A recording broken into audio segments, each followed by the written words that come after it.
hustlers, road players, tournament champions. Hear the stories, get their advice, learn about their lives. Our host, Joey Ryan, brings you an inside look at the professional pool player. You're listening to the Pool Player Podcast, brought to you by Pool Scene 365.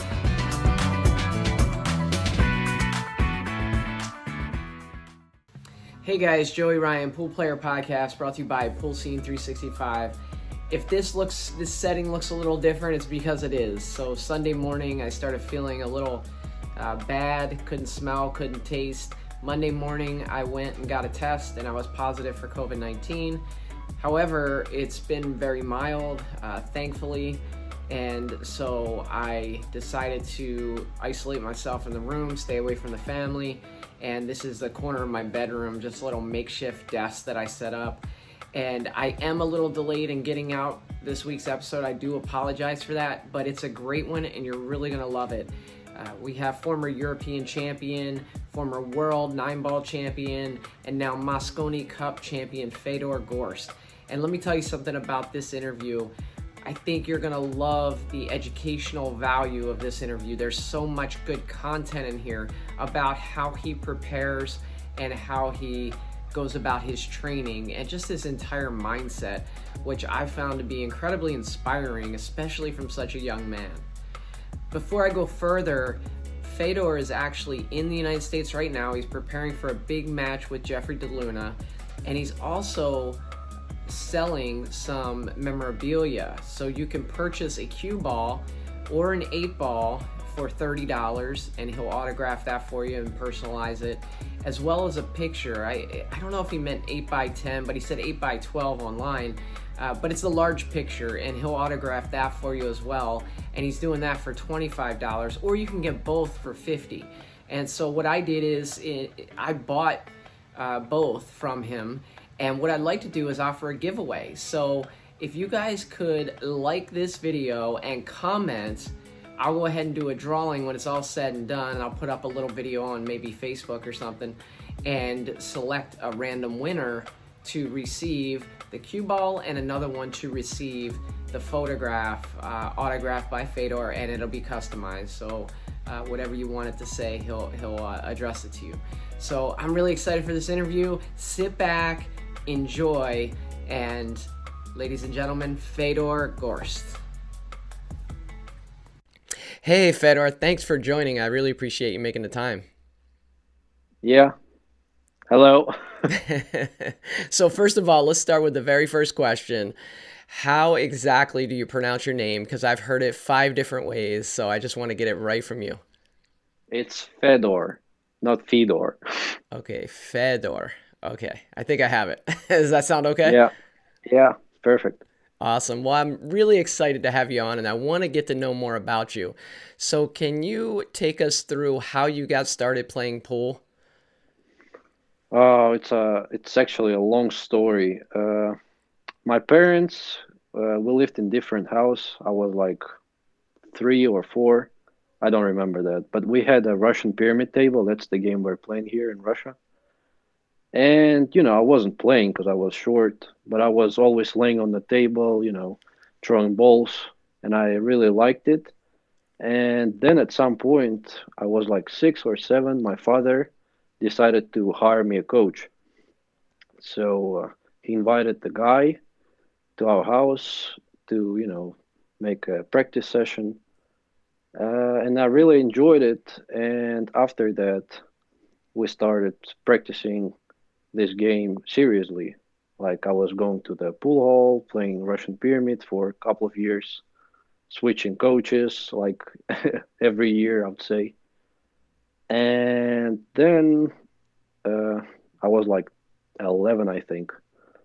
My coach told me that there's no potential anymore to play Russian pyramid. It's better to switch to pool, and it's much better game if you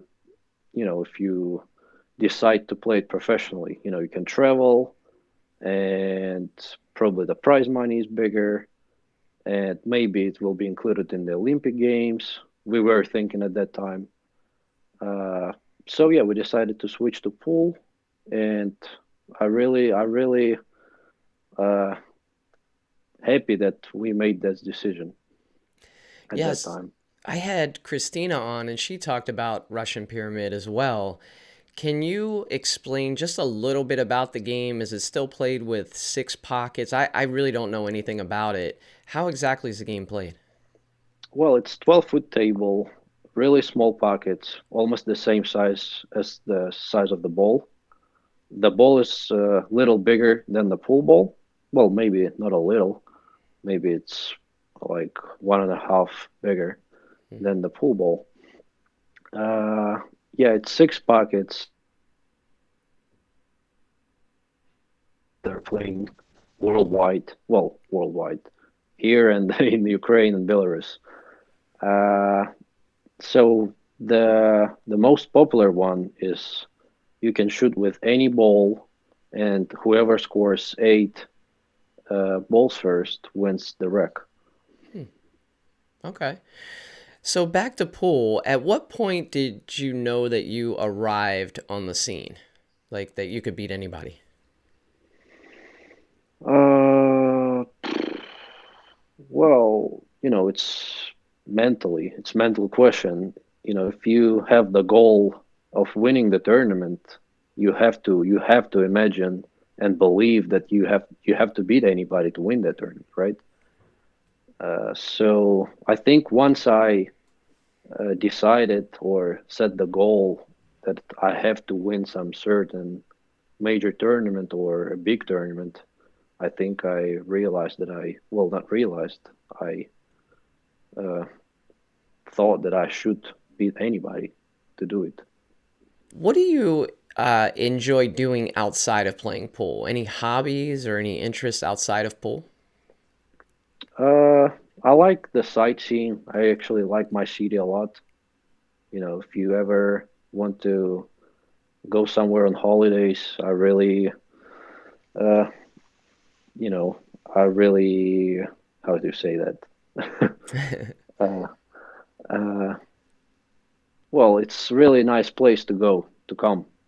Moscow is amazing, especially at winter time. It's cold, but it's very pretty. Yeah. I enjoy the time with my friends. We go to cinemas and all this. Uh, but really, nothing like a hobby that I would call. So I know you're about to come back to the United States for a big match, and we'll talk about that in a second. But how does pool in the United States compare to pool in Europe, let's say? Completely different. Uh, in Europe, I don't want to really say that, but I think that players, especially professional players, I'm not talking about amateurs, but amateurs as well, actually, Europeans are taking the game much more in a serious way and not like a fun game or, the game you can play with a beer in the bar or something. Of course, we have that, but uh, it's not about sport. It's it's just a separate way. Uh, but when I'm coming to the States, I'm just participating in some tournaments, and I'm thinking like, well, is it really like a professional tournament or what is it? But no, I really enjoy everything in the United States. That's why I'm always coming there. The atmosphere is always there, and that's why I'm coming there again. Yeah, you actually played in a tournament, I believe it was in Minnesota, and you played against a good friend of mine. And it kind of made me chuckle a little when you were talking about how Americans take the game versus Europeans, because his name was Scott Tollefson, and he had the most. You remember I Scott? know that. Yeah, Oh yeah, yeah. it was hilarious. It was my first bar table tournament. I remember I was nervous. It was one of my first trips to the United States.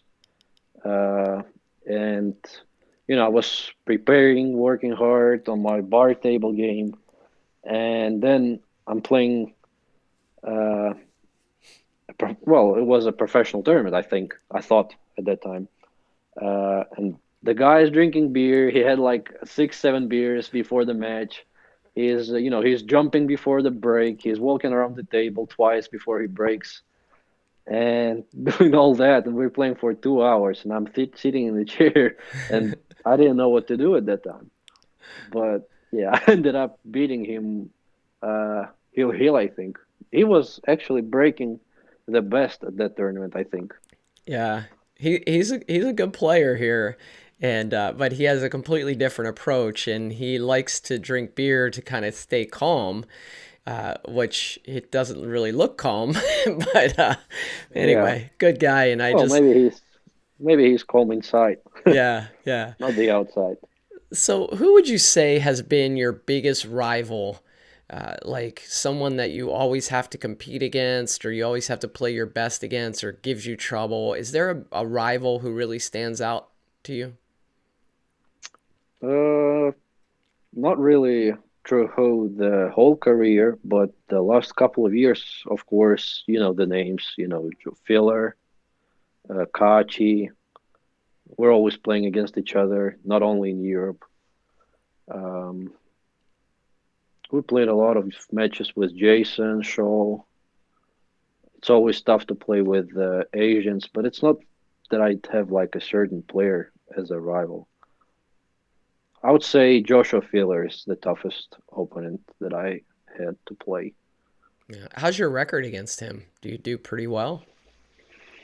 Um, I think he won most of the matches, but this year we played on Euro Tour and I won Hill and I beat him before somewhere else. So the last two matches I won, but before that I probably lost five. Hmm. Do you have any mentors or maybe other players that you model your game after? I had one. It was always Niels Fine. When I was young, I was always watching everything, everything he does. Technique, the break, approach, what he does before the match. I was always texting him. He was never replying me. But well, I just understand now. I was a little kid and I was texting everybody because I was so curious about everything. But I wasn't really thinking that people probably don't have time to answer little kids. Well, I have to say, despite all your success, you were still very gracious in responding. We've had some scheduling conflicts, but I really appreciate Yeah. you. I guess you haven't gotten to that point yet where you're just so busy that you can't, but I really do appreciate you making the time. So for players out there that are maybe up and coming players, like the next Fedor Gorst or Josh Filler, or maybe a United States player that's getting better, they're younger, they're getting better, they're hungry. What type of advice do you have for them for consistent improvement in their game? Well, if, like you said, if you have the hunger, that's already a part of the success, I think. Uh, you should have the hunger for the knowledge, because I had it, and I remember I was trying to snitch to every book or every player. I was asking everybody how they do this, how to do this, and I was really curious about the break all the time. And if you have like a certain knowledge already, like a basement, then it's all about practice. If you work hard, and I believe in hard work, I think you can achieve anything. You don't even have you don't even need to have the talent. Everybody's talking about the talent and how you need to be talented, but I don't really believe in that. So you talked about practice. Take us through your practice sessions. Do you just hit balls around? Do you have drills? Is it a combination of both? Do you play the ghosts? What do your practice sessions look like? Well, it's depending on what time of the season it is. So, for example, if I'm playing a tournament in a week time, it doesn't really make sense to work on my fundamentals because it takes like 2 or 3 weeks to change something. So, if it's, for example, like a week, like I said, like a week before the tournament. I'm trying to do anything I can to be sharp, to get ready, like to get a stroke.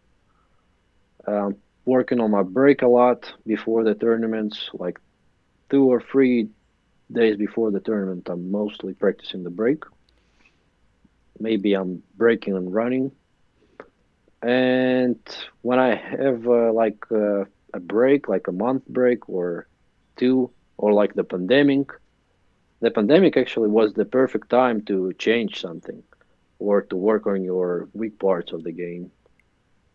So I did that. I was working on on my safeties and kicking a lot because I think that's my weakest part and still is, but it's better now. Do you think maybe your kicking is your weakest part because you're so good at jumping? Uh, maybe yes, because half of the shots that I could have kicked, I would jump and I would still jump them. But for example, on like the cloth that I know how to play a kick shot, I will maybe take the kick shot now because I know how and I feel how. Before I didn't really feel it. Yeah, I wanted to talk about the jump shot because, it's funny. I was watching in preparation for this interview. My wife sometimes helps me prepare, and we were watching one of your matches, and you rolled up on a shot, and it was a jump shot. And I said, "Watch this." I said, "This guy hits a jump shot like it's a regular hanger, just shoots it straight in." And it's almost like you have it perfect where the ball just clears the ball in the way, and it almost looks like a pure stroke that you're not even jumping a ball, but you do, and you pocket it. And so, what does it take to really get, like, what advice could you give somebody to jump balls the way you jump them? Is it just a feel that you got to work on over and over again, or is there certain technique? Well, of course, you have to practice it and practice it a lot. I remember actually, I was 13 or 14. It was my parents just bought me a pool table and we set it in our house. And it was a summer, and I didn't know how to practice at that time. I was just banging balls around and doing stupid stuff on the table. So I decided to to play jump shots only. And I didn't have a proper jump cue at that time. I think I was using like a cheap wooden jump cue that I think there was no carbon even in 2014. But anyways, I was jumping for 3 months, probably like 2 or 3 hours a day, because my arm was getting stiff after an hour, and Mm. I had to take a break every time. So I think that actually it created a feel that I don't really need to practice it that much anymore. Of course, I always have to uh, practice my jump shots like an hour or 2 hours a week, but it's not like I have to really work on it. I have the feeling and I know how to uh, do the pre-strokes, I know how to deliver, and all I have to do is just know where to land. I'm not sure if I'm explaining right because No, I can explain it in Russian, but no, it's good. Yeah, I'm getting it. so yeah, all I have to work right now is the speed, and I see the trajectory before the shot, and I kind of I can't imagine how I do the shot before I shoot it. And On every mo shot or just jump shots? well, visualization is always good. I always do it, like not the picture, but with the muscles. Like you see this, every player I think do this before the shot. Yeah. Well, I do it before the ones I make. So yeah, think about it now. Sometimes I forget, it's the weirdest thing. Sometimes you just forget to do simple things like aim. And then Yeah, I miss the shot and I'm like, why didn't I just think to aim? It's just silly. yeah. Simple things aren't simple. Yeah. So you mentioned, I just want to dive a little deeper into this because you mentioned an hour or two a week working on your jump shot. It made me think that you might have a certain discipline to practice things a certain amount of time per week. Do you have a schedule for yourself, or is it just, hey, I really haven't done this week, so today I'll work on shooting with the bridge or whatever? No, honestly, I never practice without schedule, without the plan, because I don't think it's worth it. I Really? think the value of, well, if you're going to the gym, for example, you always have a plan in your mind what you're going to do. You know, you split the muscles and you practice 3 times a week, for example. Well, it's same here. You know, you make the program, you split it. For example, well, of course, it depends on the the schedule. If, like I said, if you have the tournament, an important tournament in 5 days, then it's Yeah. probably better to focus on this discipline that you're gonna play there and practice your break. But if it's preseason, right?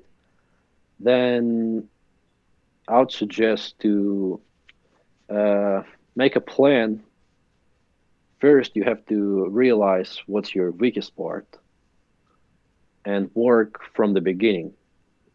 Work work on your weakest part from the beginning, and then you should just split everything. So, for example, you decided to practice 4 days a week, let's say, and on day one you do drills. Well, it's you do drills and single shots. Single shots are mostly for to improve your pocketing or your fundamentals, because normally it's uh, better to work on your fundamentals on single shots because it's easier to focus on things.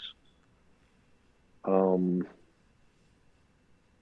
well, I'm not gonna make a plan right now, Yeah, but no, I was gonna let you talk as long as you wanted to because I think this is really valuable information. So sometimes I interview people, who've been playing the game for 50 years or, and they have stories of things that have happened.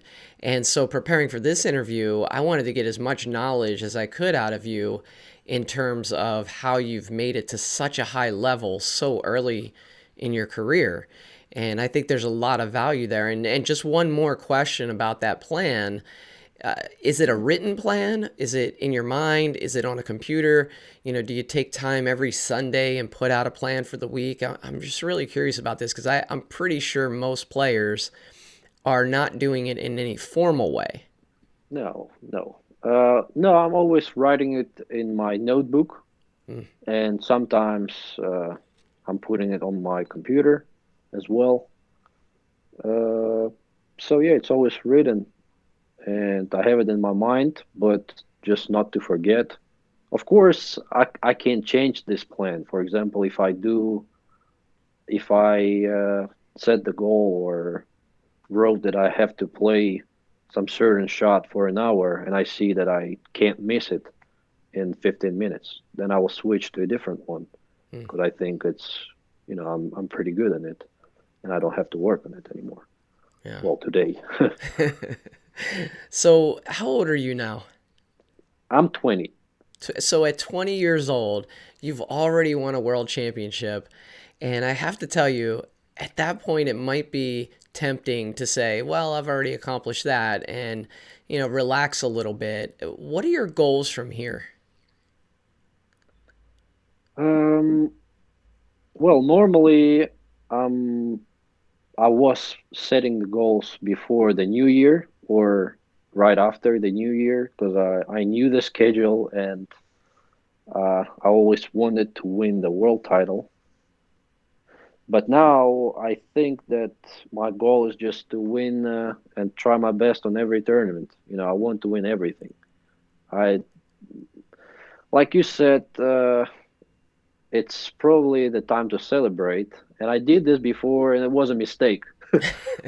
I won the European. I remember that I won the European Championship. The problem is I don't remember when it was. a year or 2 years ago. So it was my first European Championship win in the men's division. It was a huge title for me back then. So the very next day, I'm totally drunk. I was celebrating with my teammates and everybody. Everybody was there. And the two days after, we have the Euro Tour, the Mm, next tournament at yeah. the same place. So I have the hangover, and I'm thinking like, well, it should be gone tomorrow. It's fine. So I'm waking up the next day, and I feel worse. So I'm going to the sauna. I'm going to the swimming pool, to the gym, trying to run. Trying to get normal, trying to get back. And then I'm going to the practice room, trying to hit balls, and I'm feeling like, oh my God, is it my arm? So it was a good lesson. Uh, but I always celebrate in the at the time when I don't have tournaments and I have time to relax. Yeah. What I is enjoy time with my family at Christmas and New Year, but now it's time to practice again. Yeah. So what has been your highest high and your lowest low in your pool career so far? Do you have Well, I those? told you, I told you about the lowest low right now, That one. because I ended up losing. I think I went 2 and out in this year tour because I was feeling horrible even 3 days after the Jeez. win. Uh, yeah, I was playing very bad, and I felt horrible after that for quite some time, even even though I won the event before. You learned a valuable But lesson there, huh? yeah, but the high, I think the high was the whole year. I really played good. I didn't lose any tournament here in Russia. I won everything, like all Russian cups, all small handicap events. I won the tournament in Greece in the beginning of January, I think, the last year. So the month later after the World Championship. Hmm. And then I went to Vegas. We played one tournament, it was Las Vegas Open. I didn't do very good there, but I think I was prepared for the World Temple, but everything got canceled. Since then, I don't think my level dropped or improved. Maybe improved a little, but I still think that I'm on top of the game, on top of my level.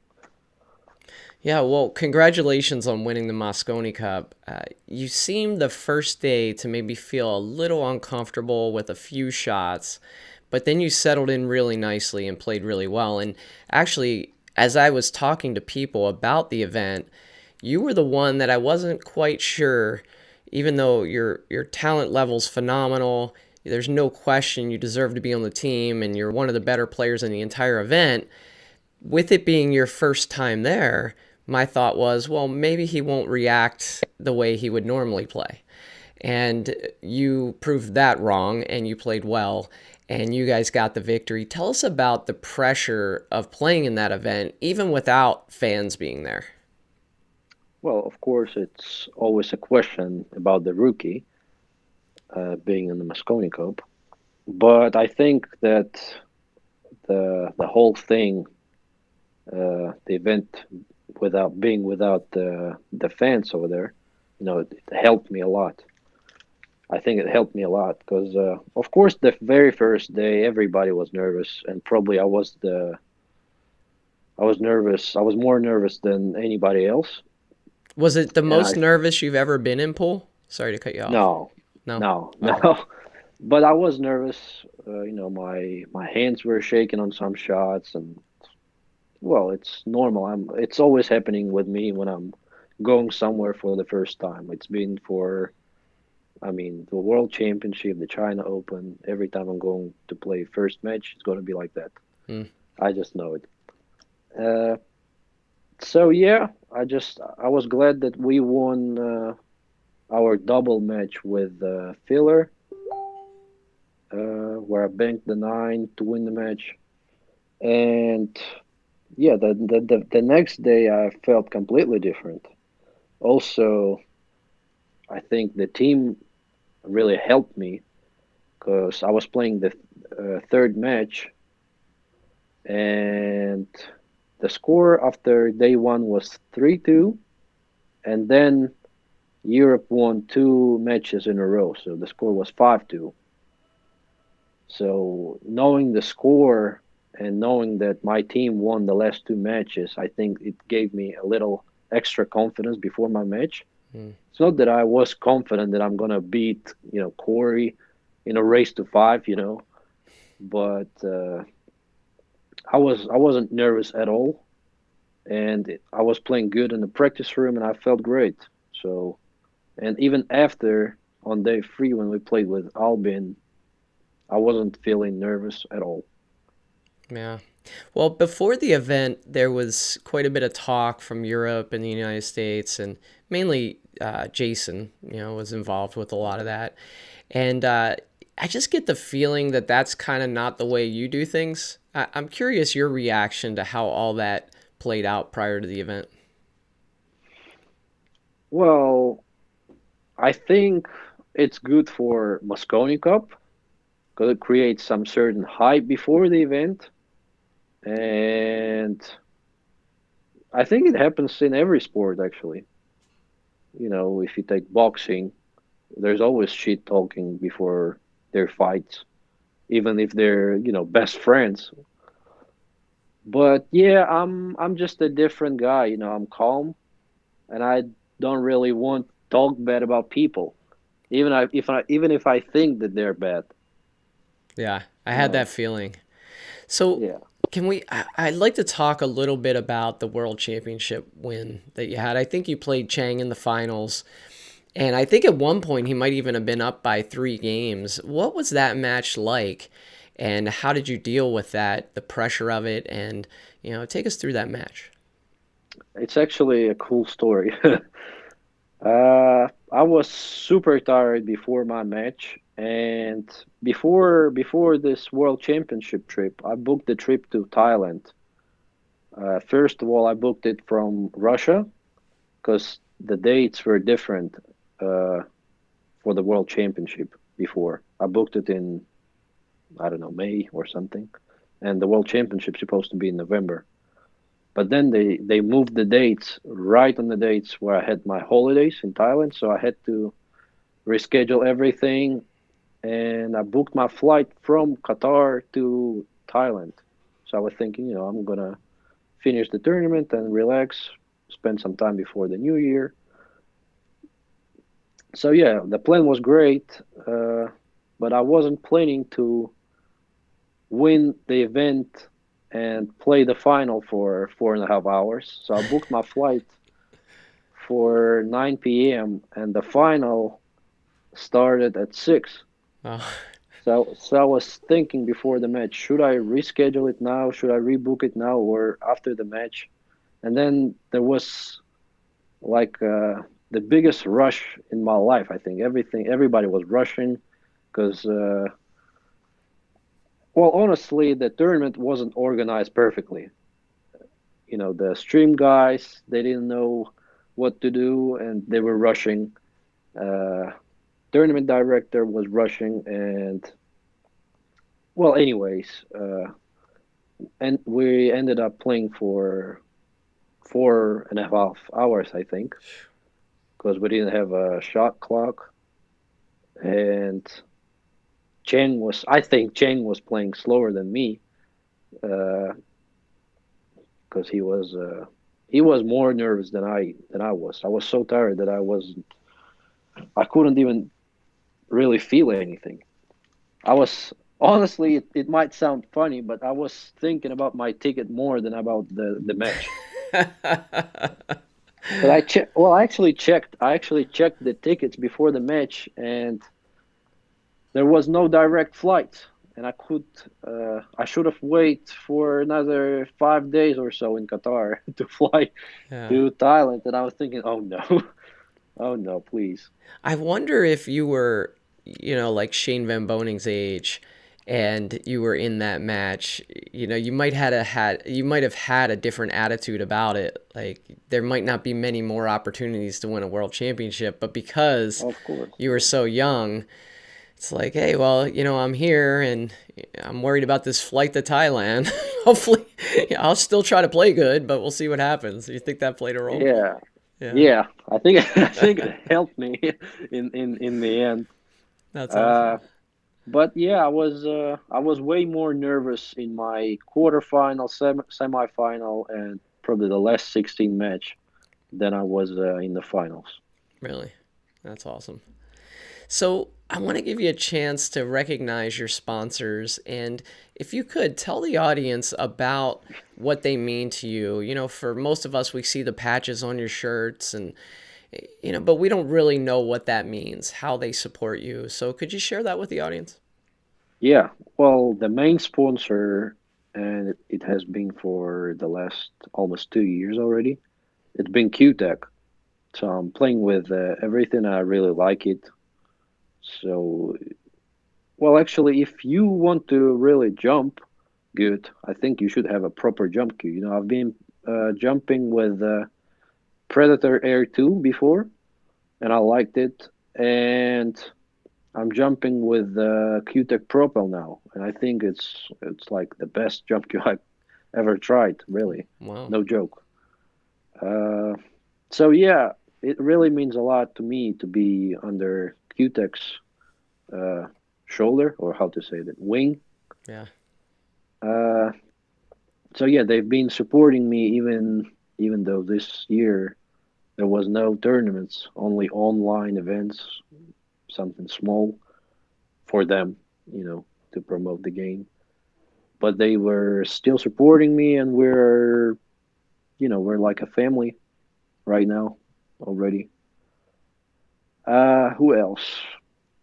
Uh, there are many different people and sponsors that I can mention, but they all know who they are. They really mean a lot to me. With this podcast, one of the things that I'm trying to do is I'm trying to help promote the game of pool and promote players like yourself and really try to get pool outside of just pool players interested in pool. So I'm asking everybody that comes on if they have any ideas for taking the sport that we love and bringing it to more people that aren't already pool players. Do you have any ideas about that? Mm, well, it's a tough question. If I would know the answer, I would be a millionaire probably. But I think the format, if we're talking about the format, I think the Matrim makes the best formats you can ever make. Short races, high quality picture, and they promote the event well. And I don't really think you can do anything better than that. Mm, But you have to but hate if you have to hate the short races, right? As being a top player, you Well, know, yeah, of course, it's not good for the players, but it's probably good for the game because then there will be more spectators, and then the game will be grown itself. yeah. I think that's really cool that you have that perspective because a lot of the top players that I talk to, I think they'll understand that, but they still have a hard time supporting that because they don't like the idea that someone who plays under them could beat them in a race to five. I play decent pool, and if you and I play, you're going to beat me in a race to 11 99% of the time, maybe 100% of the time. But in a Hmm. race to five, I might beat you a few times. And so that's got to be a Yeah. little tough to swallow for the better players. Well, it's the format. If the format is there, you can't do anything about it. You have to just fight. What's your favorite game to play? Um, Temple, I'd say. Have you messed around with One Pocket, tried to learn that game at all? I'm just curious. Well, not a lot, but I had a little accomplishments, I'd say, in one pocket. Uh, I think 2 years ago, when I was still allowed to play at the Derby City. I think it was 2 years ago because last year I wasn't allowed Oh, that's because of right. my age. So yeah, 2 years ago I finished third in one pocket. I think it was 13th round, and I lost twice to Dennis. And I was practicing before that event. I was really playing with old dudes in the club, trying to learn the some shots. Mostly was all about defense because I know how to run balls. It's more like straight pull. But defense, I had no clue how to play the game. So yeah, I know a little bit about one pocket. Yeah, do you find it interesting at all? I find it interesting and boring at the same time because I'm a rhythm player and I like to run balls. But sometimes you have to play a game for an hour, and when the balls are up table, you have to just wait and maybe bank one ball in half an hour. Yeah. You never know. So I find it interesting when the game is open. Yeah, it's such a good game for gamblers because you can easily Yeah. handicap it compared to 10 ball or 9 ball or 8 ball. And so you find that a lot of the gamblers like playing the game. And it's so weird because there's guys that I could give the 7 ball to playing 9 ball that I can't beat playing one pocket just because of the knowledge. And so I was curious if you found people call it chess on a pool table, and I know chess is big in Russia, and I was just curious if you find like the moving the pieces part interesting, but I can also understand how it is boring sometimes. Well, before that when I was trying to learn the one pocket, I was watching matches on YouTube, and I couldn't watch it. I was always watching before I was going to sleep, and I was falling asleep in like 20 minutes. I couldn't watch it. Yeah. Doesn't matter who was playing, Efren or the old guy from the club. But now I'm buying pay-per-views to watch. I enjoy watching Scott Frost. I really like the way he plays the game. And I watched Scott against Tony. They played a month ago, I think, or two. That was a great match. Yeah, I watched every rec and I really enjoyed it. Yeah. You are coming back to the United States very soon, maybe by the time this airs, and you have a big match set up in Texas. I believe you're playing Jeffrey DeLuna. Talk to us a little bit about that match and what your thoughts are going into that. So it's 3-day format. We're playing race to 100, 10 ball with the magic rack, winner's break. Uh, we're playing in Texas. I think it's in Houston, but I'm not sure. I'm not sure about the city because the city it's a small city. I don't remember the I name, think it's but out, I think it's actually outside of Dallas. I think it's in Frisco yeah. or Oh yeah, yes, yes, Frisco, right? yeah, that's near Frisco. Yeah, Dallas. it's Dallas. Yeah, I Yeah. booked my flight to Dallas. I'm not sure. I don't know why I'm thinking about Houston.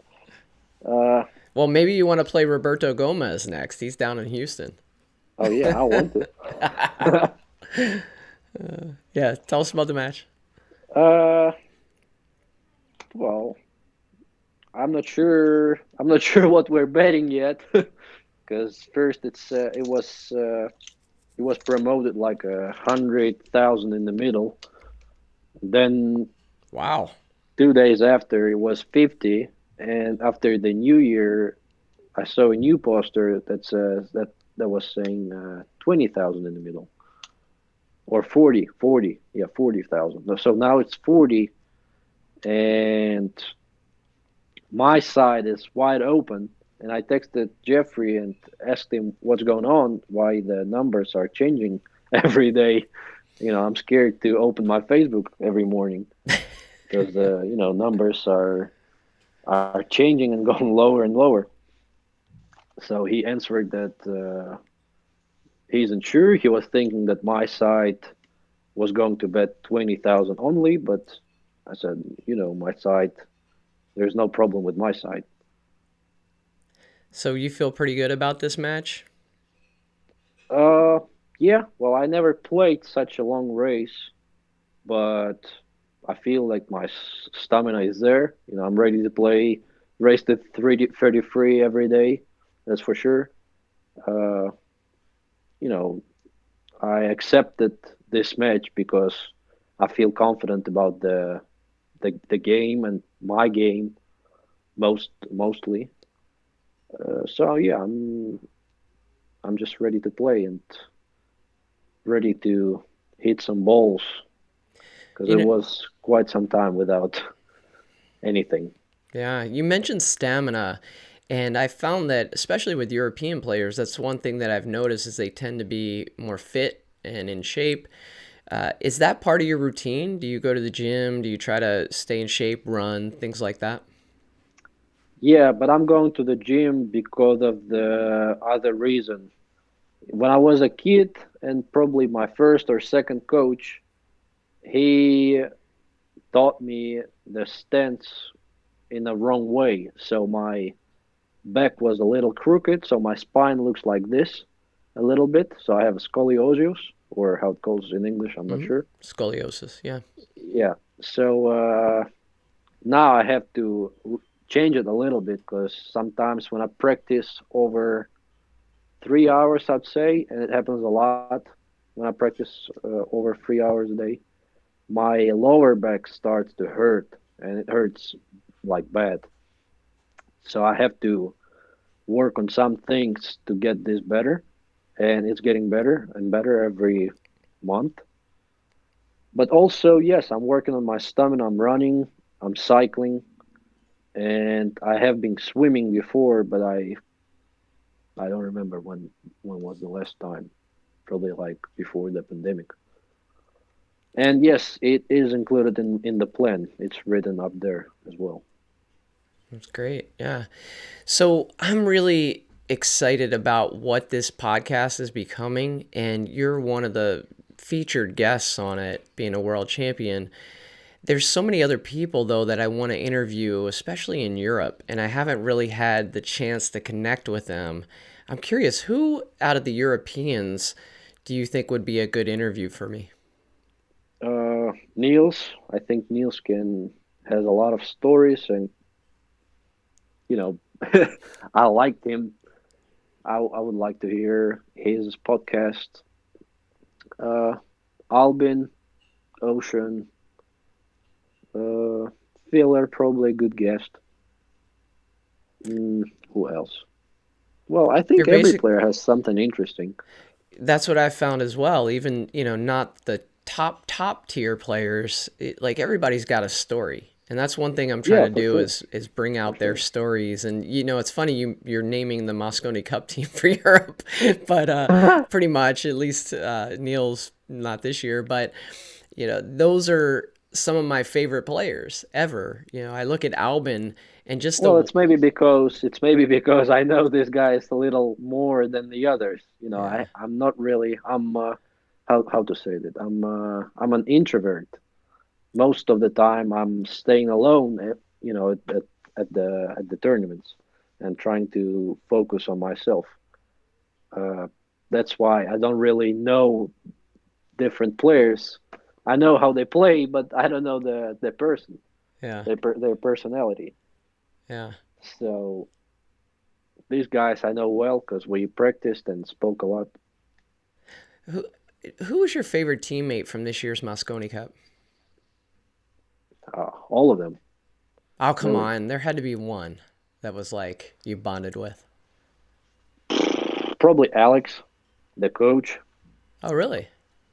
Yeah, He because seemed he we're seemed still practicing sometimes online, even though the cup is over. We're still we're still doing some online practicing. That's funny because I was going to tell you that he really scared me. I was participating in the interviews and I'd ask him questions. He just seemed so hardcore and like military. And and then you come, That's that yeah. was a joke, I think, because he is really funny. Oh, really? Yeah, yeah. Well, I wanted to give you an opportunity really to give us any final thoughts that you have, Fedor. You've been very gracious with your time, and I know you're preparing for this trip to the United States. So is there any final thoughts that you have for your fans out there or folks that will watch this podcast? Anything at all? I just want to thank everybody who, supported me this year, because it's been really a lot of people supporting me, not only with comments, but also I was doing, everybody was doing raffles at the pandemic, and there was a lot of people supporting me and supporting my family. So I want just to say thanks to those people, and my fans, that they are supporting me all the time. It really means a lot to me. And it's not just the words.